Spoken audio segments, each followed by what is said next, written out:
Hi, welcome to the video for Module 9, where we'll talk about randomization distributions and p-values.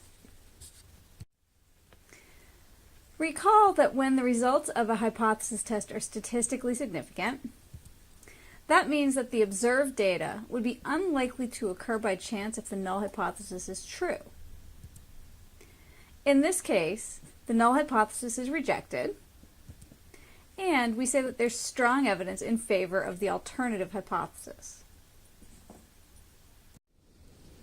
We were also introduced to the p-value. The p-value is the chance of observing the sample data, or data that's even more extreme, by chance if the null hypothesis is true. When the p-value is small, it means that the data we observed would be unlikely to occur by chance if the null hypothesis were true. This means that our data aren't consistent with the null hypothesis and will reject the null hypothesis. So the question is, well, how small does the p-value need to be to reject the null hypothesis? Typically, researchers reject the null hypothesis when the p-value is less than 0.05, which is less than 5%. There are times when other cutoffs are used, but for this course, we're going to say that a result provides statistically significant evidence to reject the null hypothesis whenever the p-value is less than 5%. This leaves us with the task of calculating the p-value. There are several methods that can be used to calculate p-values. The method that we'll use in this course is a simulation-based method called a randomization test. To find the p-value using a randomization test, we'll simulate a distribution of statistics that might occur by chance if the null hypothesis is true. This distribution is called a randomization distribution.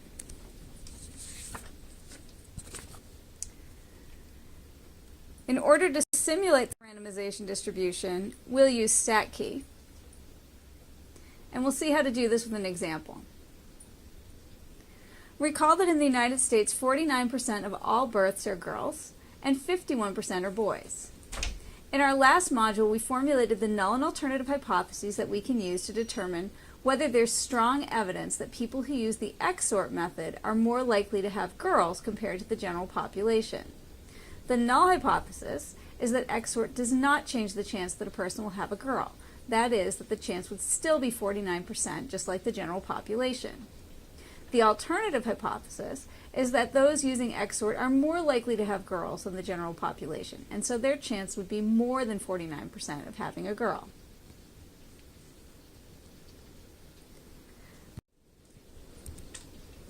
A study evaluating the efficacy of the XORT method found that 879 women out of 945 who used the XORT method gave birth to baby girls. The randomization distribution is going to show us the distribution of sample proportions that would occur by chance among samples of n equals 945 women if the null hypothesis happens to be true and each woman has a 49% chance of having a girl, just like in the general population.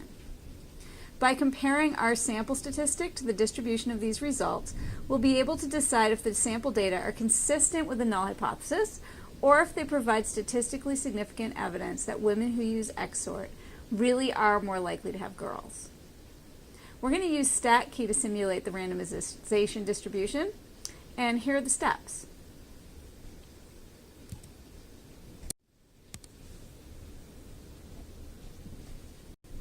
We're testing a hypothesis about a proportion, so we'll go to Randomization Hypothesis Test and select Test for a Single Proportion.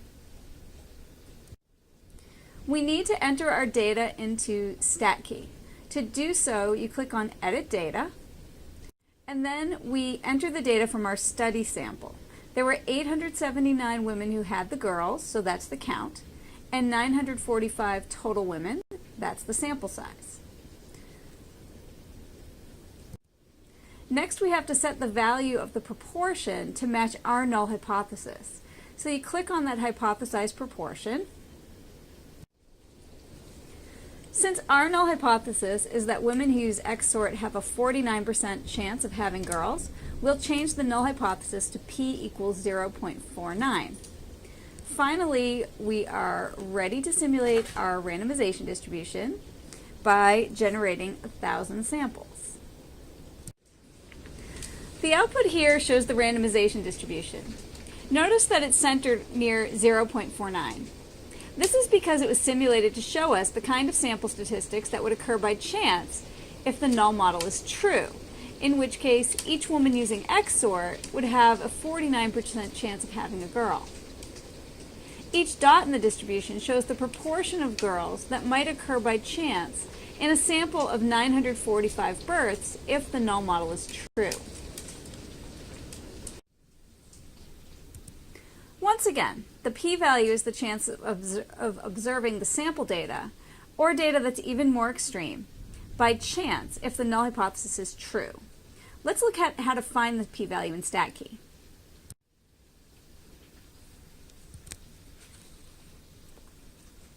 The first thing we need to do is decide which values to consider more extreme than our sample statistic.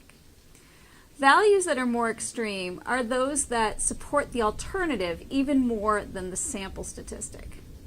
With this in mind, we can use the alternative hypothesis to decide which tail of our randomization distribution has the more extreme values. When the alternative is a more than statement, values in the right tail will be more extreme, and we'll click right tail in StatKey. When the alternative hypothesis is a less than statement, values in the left tail will be more extreme, and we'll click the left tail in StatKey.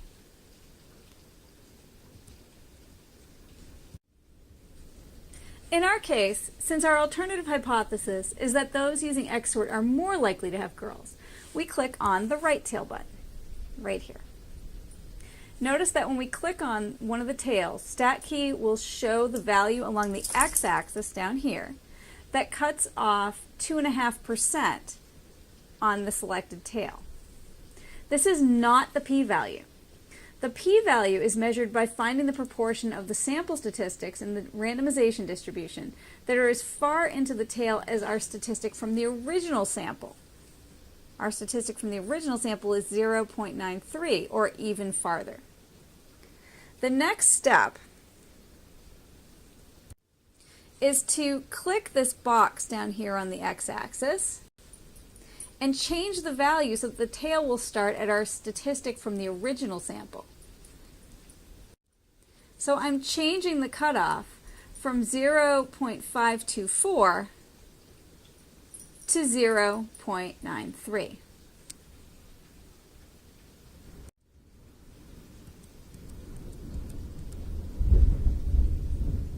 It's very important that we start the tail at the sample statistic. The proportion of dots in the appropriate tail beyond that sample statistic is going to be our p-value.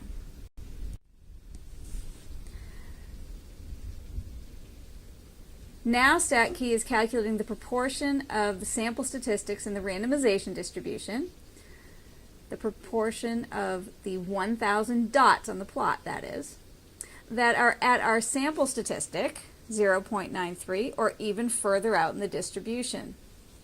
In this case, the p-value is shown to be 0. You can see that right here. Here's our p-value. So once you put your original sample statistic in, StatKey gives you the p-value up here. And the way StatKey found the p-value is by counting the dots that are at our observed statistic or more extreme and dividing by 1,000 to get that proportion.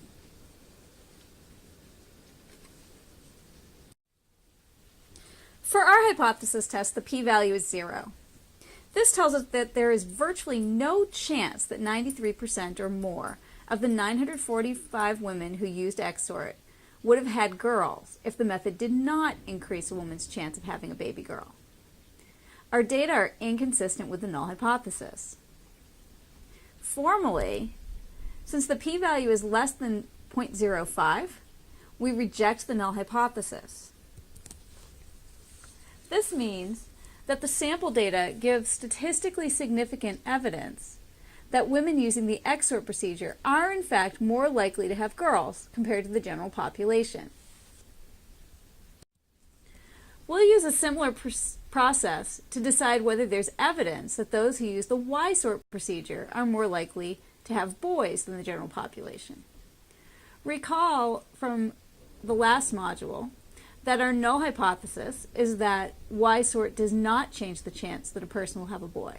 That is that 51% of people using Y sort will have a boy, just like in the general population.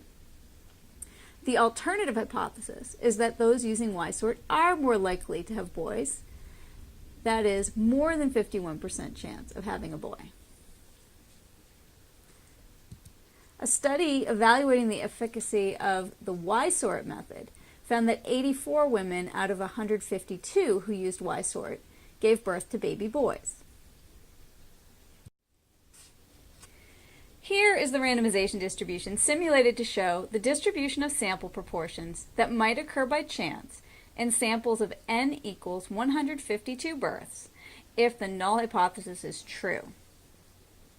Note that the distribution is centered near 0.51 because the null hypothesis is that the chance that a woman using Y sort will have a baby boy is 51%.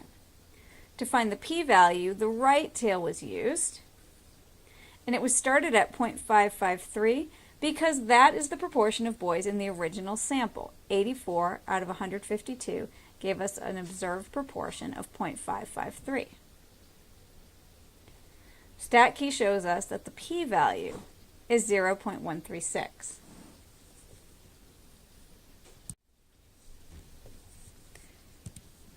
The p-value for our test is 0.136.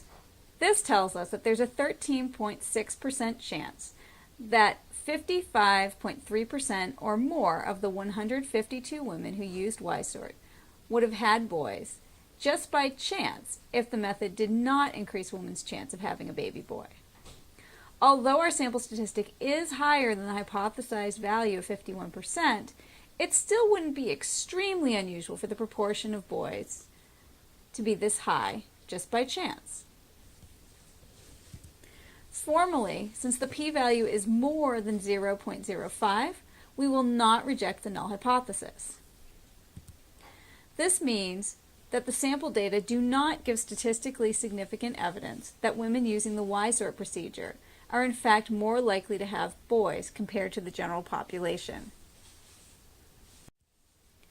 It's very common for people to misinterpret the results of a hypothesis test that fails to reject the null hypothesis. It's very important to understand that when we fail to reject the null hypothesis, this does not mean that the null hypothesis is true. It only means that the evidence in favor of the alternative is not statistically significant. In fact, when we fail to reject the null hypothesis, what it means is that we don't have strong evidence to support either of the hypotheses. We now have used two different types of simulated distributions to make inferences, and I'm going to finish this video by distinguishing between them. The bootstrap distribution is used to estimate the standard error when we're making a confidence interval.